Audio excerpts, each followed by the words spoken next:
Live streaming. I've never been live streaming Yeah, before. you're famous. We're just gonna get on YouTube. Yeah. Yeah, HBO is gonna pick it up next. Nacho There we HBO. go. So everybody, this is Paul, Dr. Nacho Goodman. I'm so thrilled to be talking with John Kerns. He's a D1 at Marquette. We're going to meet him in a second. Just want to share for context, I'm a D20, 20 years out of dental school. I've followed John on social media. We have had a chance to have a conversation. He has a lot of great ideas about how we can add value, provide context, and really share with, if you're thinking about going to dental school, what it feels like to be a dentist in the real world, what it feels like to go to dental school, some of the awesome parts, some of the annoying parts, sometimes some of the awful parts, because the best decisions are the ones where you're well informed that this is the right fit for you. So understanding what it's like to do this before you jump into the process is great. So John, thanks for hanging with me. Tell the audience here a little bit about yourself. Where'd you go to college? Why did you want to be a dentist? You watched Rudolph the Red-Nosed Reindeer too many times. You loved the dentist from that. Tell us a little about yourself. Absolutely. Well, it's funny that you say that because actually the running joke in the family is they always call me, what's his name? Hermie the dentist. Yeah, Hermie or Yeah, I Herbie, don't. yeah. They always that's the joke now between my family and I, of course. But nope. Started off. I'm here in Milwaukee now, going to Marquette. I'm loving every minute of it. It's a big family that we have there. I went to UW-Madison for my undergrad, and so I've been in Wisconsin all my life, and I love it in Wisconsin. But Awesome. I mean, you have to learn. You have to kind of branch out from Wisconsin a little bit to learn what else is going on in the nation Yeah. and in the world. So that's kind of what I'm excited to do now in life. So yeah. Awesome. And I really think what you're doing is really trying to create some real awareness about the debt level, the effort. It doesn't mean don't do something. It just means understand it. Just tell us a little bit about your D1 year so far, some parts that you think, hey, this is exactly what I thought it would be like, or this is not what I thought it would be like. Just give us a little background on that. Yeah. So for undergrad, you're drinking from a fire hose compared in dental school. So that's kind of the biggest thing, that your time is much more valuable in dental school. And if you don't use your time wisely in undergrad, it really starts to sort of creep up on you and slap you in the face in dental school. And so being able to stay on top of your time is certainly one of the biggest things that Great tip. yeah, that really people need to sort of I make sure. think, I have a lot of thoughts and we'll do multiple segments, but Sure. what they expect you to learn is really unrealistic in your Absolutely. 1 year. It's also really not the right way to learn something, to actually take action on it instead of memorize it. I always say that you spend a lot of time memorizing stuff you can Google. Oh, absolutely. But Mnemonics aren't going to get me through practicing yes, dentistry. So despite the fact that I have strived my best, I say strive instead of try, to be a leader, to be a kind disruptor. Not one person has ever asked me about the dental school curriculum in the history of my life. So I do not think I'm going to be changing it. They go, Paul, they should do less biochem and more people skills. I go, I agree with you, but no one's asked me to do this. So tell us a little bit about your why. You reached out to me and said we should have a conversation on creating some awareness of what the reality is. What caused you? They talked to me at a pre-dental society. You really talk a lot about the financial part. Give our audience a little bit an understanding of where you're coming from. Yeah. So I think when we first started talking, we were talking over Facebook. We were commenting, kind of going back and forth, and someone brought up how once you sort of get past dental school into the real world, you're kind of ignorant to what the pre-dental students are thinking about. And certainly people love to have pre-dental students come to shadow, kind of show them their office, kind of show them what they're doing well. But really, by and large, in terms of like actual meaningful change, legislation, whatever, that sort of gets brushed under the rug from dentists, because let's face it, they have a lot of things in terms of legislation and stuff that they need to worry about themselves, like insurance and all that stuff. So I think one of the big parts that we wanted to do was we wanted a way for dentists to make it easy to kind of spread the message of what's going on in the real world to pre-dental students. And I think that creating this sort of video is a way for us to do that. I love it. I talk about LOA. I help dentists buy practices and sell practices, something called LOI, letter of LOA to me is lack of awareness. Where do pre-dental students just have a lack of awareness on whether it's how much money dentists make, how much they work, how easy it is to buy a practice. You're kind of on the ground with these pre-dental students, you're D1. Tell us where you've seen them be unaware and naive about certain things with dentistry. Absolutely. So at the University of Wisconsin, I was the pre-dental society president there. And I remember very clearly how we had a meeting. We brought in Mark Johnson of Student Loans RX. We brought him in, kind of tell him about how student loans are looking now for dental school graduates. And we had people texting us real time, sophomores and freshmen. Hey, you know what? After hearing about how much sort of debt this is and how much of a big undertaking it's going to be to get out of it, I'm starting to rethink my career path. And we had some executive boards kind of weary about it and kind of say, hey, I don't know if it's right, if we should be dissuading people from dentistry. And you know what I think it comes down to is, you don't, like you said earlier, you don't want dentists who are only in it for the money. You want it in for people who really want to do it. And I think this sort of increasing awareness would begin with source of the beginnings of thinking about dentistry as your career. And that's mainly freshmen and sophomores. I think that's so important. I mean, one of the things, I had a dad, amazing dad, who was a dentist who I worked with for 11 years. He practiced for 41 years before he unfortunately passed away. But he shared with me at the end of his career in life that being a dentist is pretty much the same. We have awesome technology, but you have to deal with patients and dental assistants and money frustrations. But he said running a dental practice and business has become so complex and so stressful that it really just was different. He was a very secure human being. So he didn't have to say, I had it tough, you had it tough. So what I want to share is that it's important to know what dentistry feels like. One of the things I'm going to be speaking at the DEO this weekend about how to recruit associates. And one of my opening stories is, John, is going to be about the New Jersey State Police run a practice boot camp. Because what they have found is they put a lot of money and time into their recruits. We do a little dental exam for them. That's how I learned about this. And they said that, Paul, we spent all this time and money on these recruits. They would go to boot camp and they would drop out.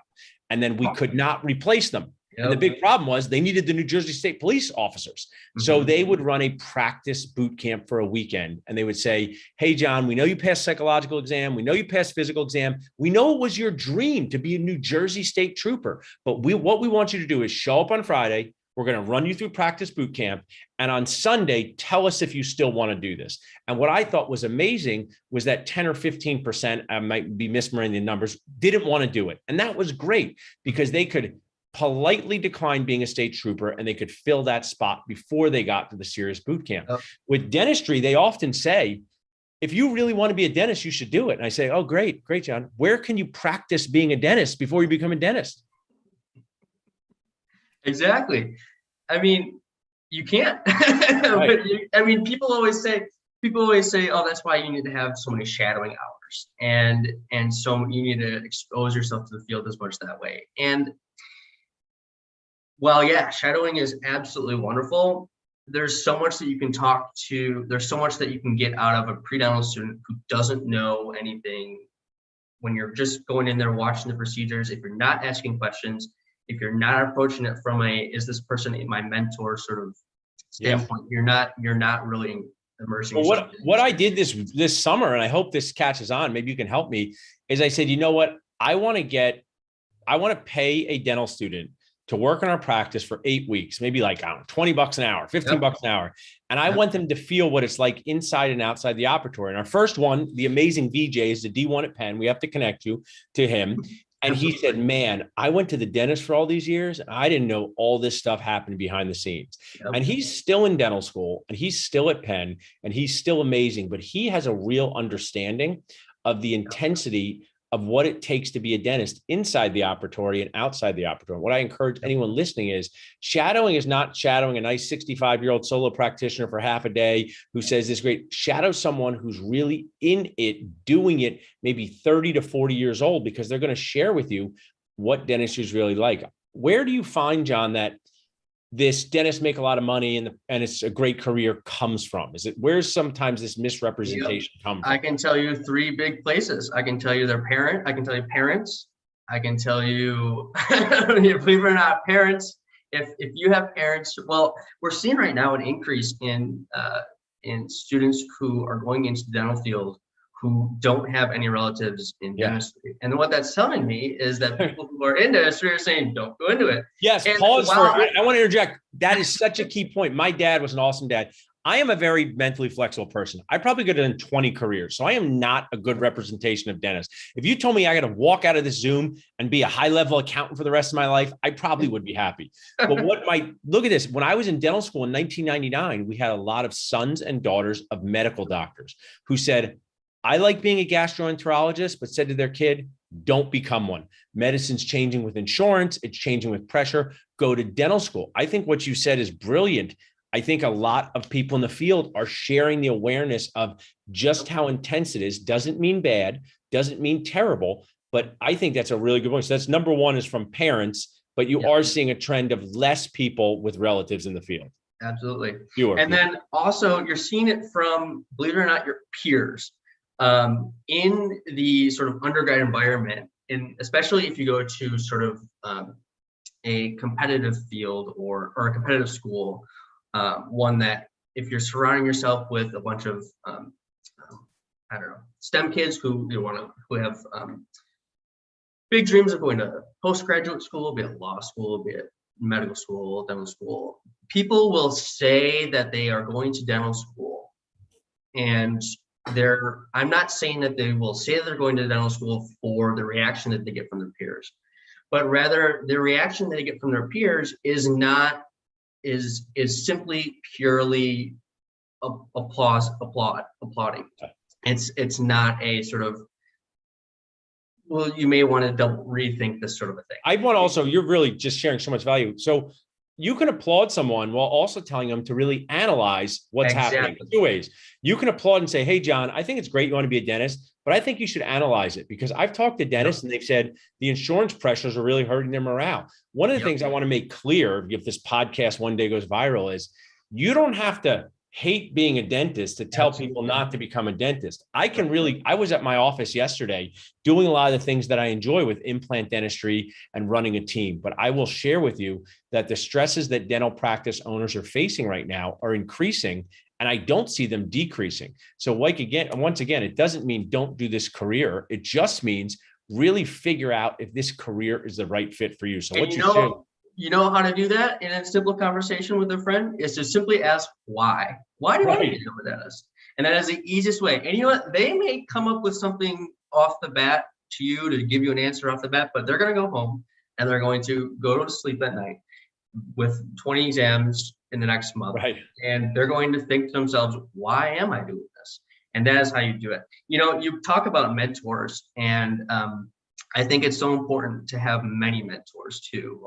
I mean, you have to have young, you have to have old, because I mean, if I want to grow a vegetable garden, right, I don't want to have my dad, who's only grown green beans and tomatoes and zucchini, teach me how to grow green peppers.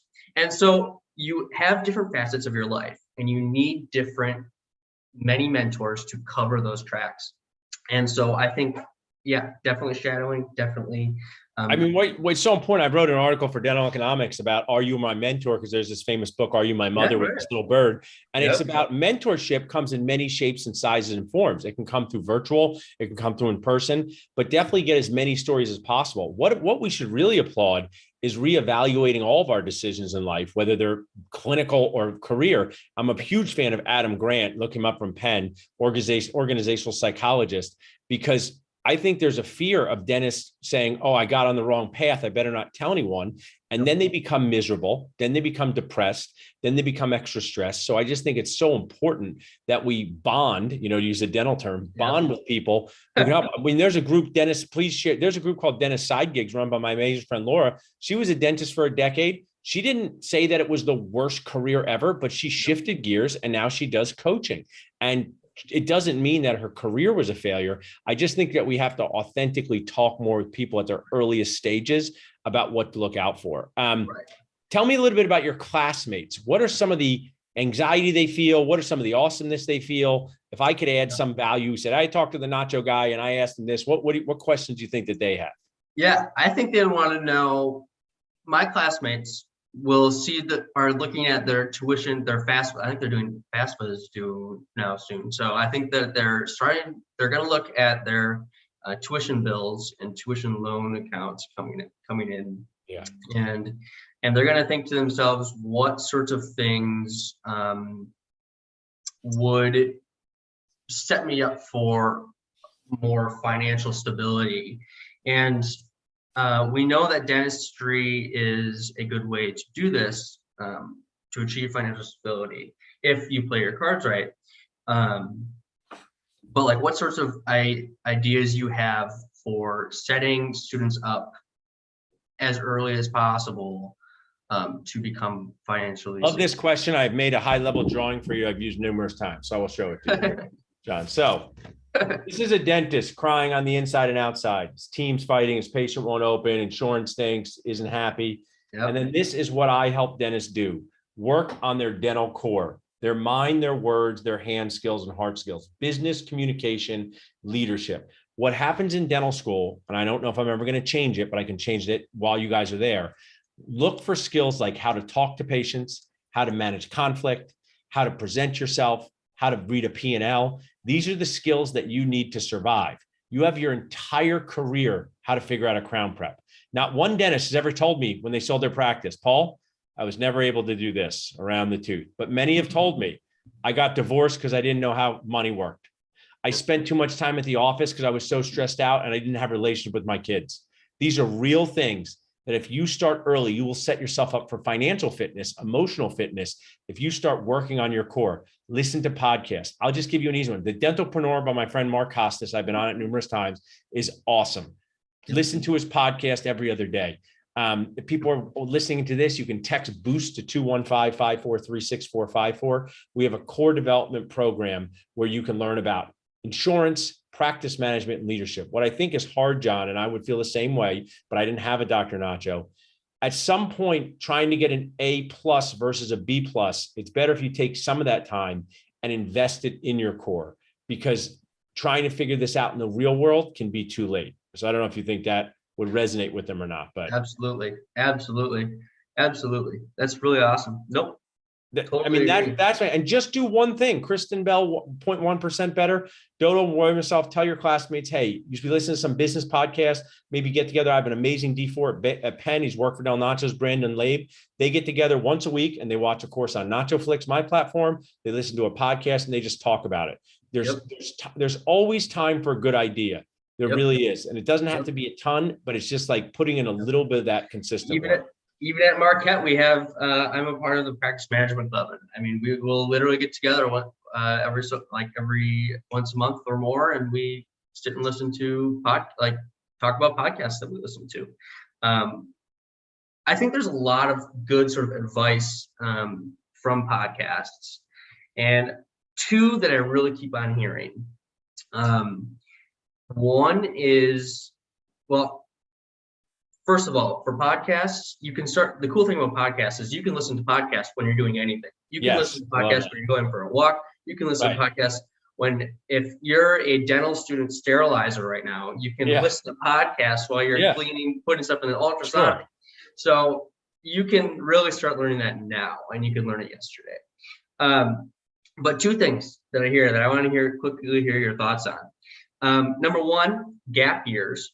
There's a lot of pre-dental students when they think about sort of their strategy for getting into dental school. And of course, they think about cost as being the number one sort of option. But say students plan on taking a gap year as early as sophomore, freshman year. What is your sort of advice on this? And do you think it has any bearing in sorts of the opportunity costs when you are later on in life in terms of your salary? I've never heard one person in the history of my life regret a gap year. I didn't do one. I went straight through. I was in the 7-year program. I don't regret my decision, but I think that if there's a gap year that helps you as a human being to explore that to its fullest, you will not regret that 1 year of missed income.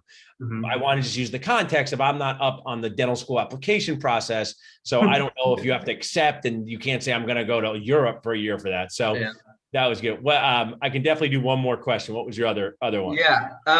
So we know that as terms of achieving financial stability, there's lots of routes in dentistry to do that.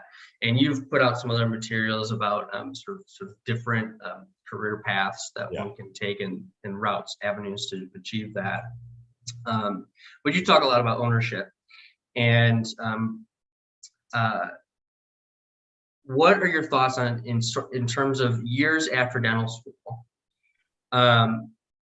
Obviously, you need about $50,000 and or 10% of I mean, your. some of the banks are even becoming more feistier, but it's not more about the financial fitness about this. This is a great question. Mhm. I know dental students and dentists like numbers. So if I say, when you feel ready, nobody likes that. That's not Right. helpful. I would say that the most likely time to own a dental practice and really explore it well is 4 to 8 years after dental school. Give yourself a few years to be an aunt or uncle associate, learn what you want and don't want. I know somebody from my friends from shared practices who might yell out, but I bought right out of school. I get it. I know, but I'm older. I see the whole plate. I see the good. I see the not so good. So if I could give a system 4 to 8 years out of school, don't rush into it. It's not going anywhere. You want to make sure that you get your clinical skills down first. It doesn't mean it's impossible, but what's practical is how you do that. So I'm going to jump on soon with the dental students, John, but I love this. Tell people how they could reach out to you. Can they follow you on Instagram, email? If people want to learn from you, how could they do that? Absolutely. So you can follow me on Instagram, John Kerns, JOHNKERNS 11 at is my handle, and then john.kerns@marquette.edu is my email. Yeah, any questions or anything anyone has, Awesome. they can feel free to reach out. You can reach out to us at dentalnachos.com. If you want to get a preview of what you have in store, just text job to 215-543-6454. We have 150 open positions on Dentist Job Connect. You can just scroll around and see what's out there, what states have them. John, we're going to do more of this. Really appreciate